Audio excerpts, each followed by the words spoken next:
ทักทายสบายดีอ่าพี่น้องๆมื้อนี้เนาะเป็นภาพบรรยากาศเนาะยามบ่ายปัจจุบันนี่อยู่ราวๆ3 โมงเนาะ2 โมง3 โมงทั้งพ่อบ้านพ่อเลาะแล้วก็เลยได้เอารถมอเตอร์ไซค์เนาะเอามองแห่ก็เอามาลัดป่าเออคือมือวานนี่นะเนาะคืองูน้ำกันนะเนาะคำม่วนเอานี่โดนนักเนาะฝนตกมีแต่ข้ามคืนเดียวน้ำนี่โอ้ยเบ้ไหลห้วยไหลห้องบ่ทันเนาะท่วมบ้านท่วมเฮือนท่วมให้ท่วมนาของพ่อแม่ประชาชนมื้อนี้ก็ยังบ่ลงอยู่ยังบ่ลงนะแม่แต่สิไข่ในแล้วมันก็ยังบ่ลงทางบ้านทางพ่อบ้านพะเลาะนี่ก็สิได้มาหาปลาเนาะที่ใส่มองน้ำแกง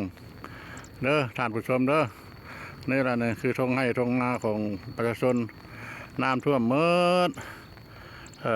น้ำท่วมแบบกระทันหันเนาะแต่ก้อนมันกระดินมันก็บ่ได้เป็นตุ่มเป็นยังน้ำบ่ได้บ้าเลยไอ้เด้อสั้นพ่อแม่ประชาชนเพิ่นก็ได้เฮ็ดให้เฮ็ดนาแล้วน่ะอยู่ชาวบ้านท่าแคก็ย้อนว่าบ่มีน้ำ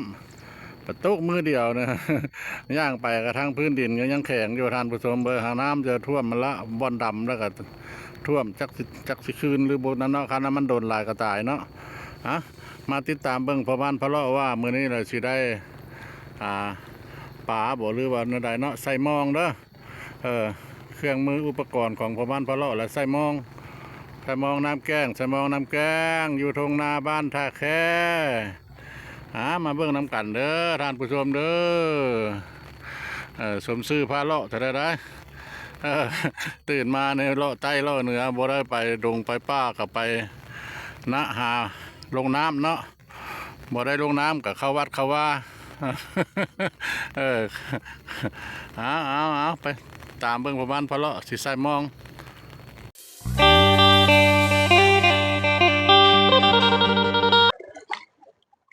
ใส่มองนี่ละเนี่ยมองนะใส่มองก็เด้อใส่มองน้ำแกงก็เด้อได้ปูได้ป่าบ่เด้อใส่มองก็เด้อมาหาอยู่หากินมาผู้เดียวอยู่พี่ละทงนาของชาวบ้านท่าแคเนาะชาวบ้านท่าแคเมืองท่าแคเฮานี่ละท่าแคแข่งขมวน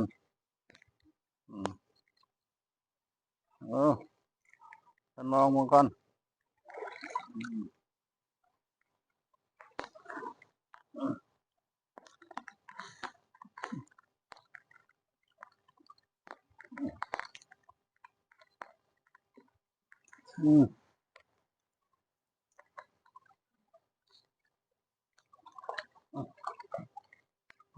มองก็บ่ได้นั่นบ่ได้สางไปใช้มือนั้นละบ่ได้สางซ้ำอ่านผู้ชมเลย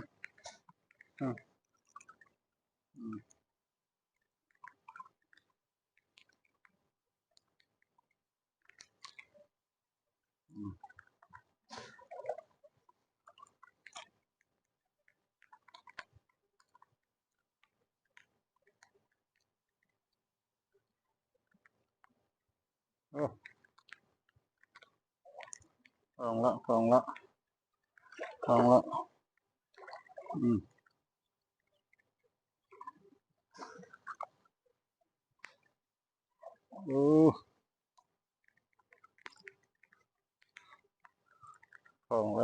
วทานผู้ชมเลยมองบ่ได้สางเนาะ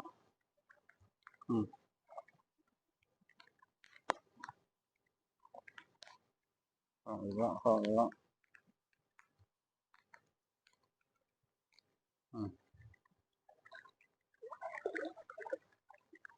ใส่ตามให้หน้าเด้อท่านผู้ชมเด้อใส่ตามให้หน้านี่แหละ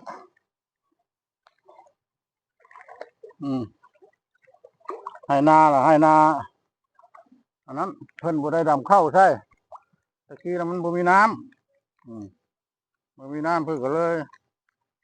บ่ได้คือสิแม่นบ่ได้เฮ็ดให้แล้วเนาะเพิ่นก็เพิ่นก็กล้าตายเพิ่นบ่ได้ดำใช่ทางลุ่มมันก็เคียงอยู่ท่านผู้ชมเอ้ย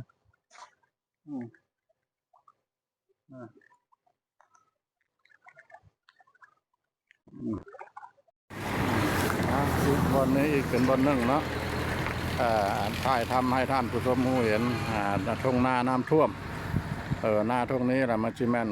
นต์นาคนขึ้นกับบ้านท่าแคเนาะบ้านท่าแคเมืองท่าแคแข็งขมวนแต่ว่าน้ำนี่เราเพิ่นนาทุ่งนี้เราเพิ่นเฮ็ดนาผายเด้อพอบ้านพะเลาะก็ไปหาอยู่หากินก็เห็นเพิ่นเฮ็ดนาผายเนาะก็เฮ็ดก็โดนเติบแล้วเพิ่นเฮ็ดก็อยู่ราวๆประมาณมั่ง2 เดือน 3 เดือนนี่นะเนาะพอดีฝนมันตกลงมาคืนนี้ ท่วมมัดเลยเป็นเม็ดท่องเลยผู้ทานผู้ชมเป็นตาอันนั้นนะเพื่อนเนาะเห็นอกเห็นใจน้ำเพื่อนเฮ็ดในกับพ่อแม่นว่าคือได้กันนาพายนายอดเนี่ยเนาะเราต้องจ้างผู้เพิ่นมีรถมีรางอะไรมายอดมาพายกับพ่อแม่น้อยไปได้เด้อท่านผู้ชมใช้เงินไปเพื่อเป็นล้าน2 ล้านผู้ใดดีบุดีกว่าได้เพิ่นจังได้มายอดมาพายเอามาพายแล้วบัดน้ำมาท่วมเฮ็ดได้เนาะท่านผู้ชมเนาะ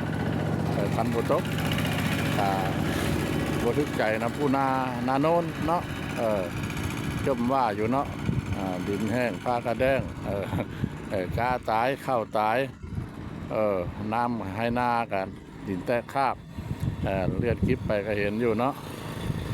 บ้านนี้ผัดผู้พวกนาวังผัดหัวยุ่มอยู่แล้วเนาะท่านผู้ชมเนาะถ้ามูว่าบ่มีน้ำเอาหัวอยู่แล้วนามันนาน้ำเด้นาพวกนาวังเด้ดำมาก็ได้เห็นอย่างเอาก็ได้มันตกมาลีไปตกกับบ่ได้ตกเฮิงนะคืนนึงกับครึ่งมื้อนี้ฮอด12 โมงแล้วก็หยุดกระท่วมแล้วเนี่ยนี่นั่นเนี่ยเฮ็ดได้เนาะเพิ่นก็เนาะจังสิทึกใจคนเนาะพาแทนเพิ่นก็ได้เนาะให้มันทึกใจกันหน้าพวกนาวังนาน้ำบัดบ่ทึกใจคนนาโนนเนาะเฮ็ดทึกใจนาโนนบัดบ่ทึกใจคนอยู่น้ำแล้วโอ้ยเพิ่นก็ได้ บ่ว่าให้เพิ่นเนาะเพิ่นก็จักเฮ็ดได้เนาะคือได้ก็เฮาเป็นนายเนาะท่านผู้ชมเนาะเฮาเป็นนายบ้านตัวอย่างซั่นซะบ้านนึงมันก็มี300-400หลังคาเรือนจะให้มันทึกใจมัดคู่หลังคาเรือนทึกมัดใจคนแต่ละคนมันก็บ่ทึกเนาะท่านผู้ชมเนาะเพราะว่าพอบ้านพะเลาะเราเคยได้เป็นผู้ใหญ่บ้านมาหลายสมัยแล้ว2-3 สมัยมันก็มีทั้งผู้บ่ทึกใจนะเนาะอันนี้ว่าพวกของป้าของพ่อพาแทนคือกันแล้วเนาะเอ้าเว้าหลายมันก็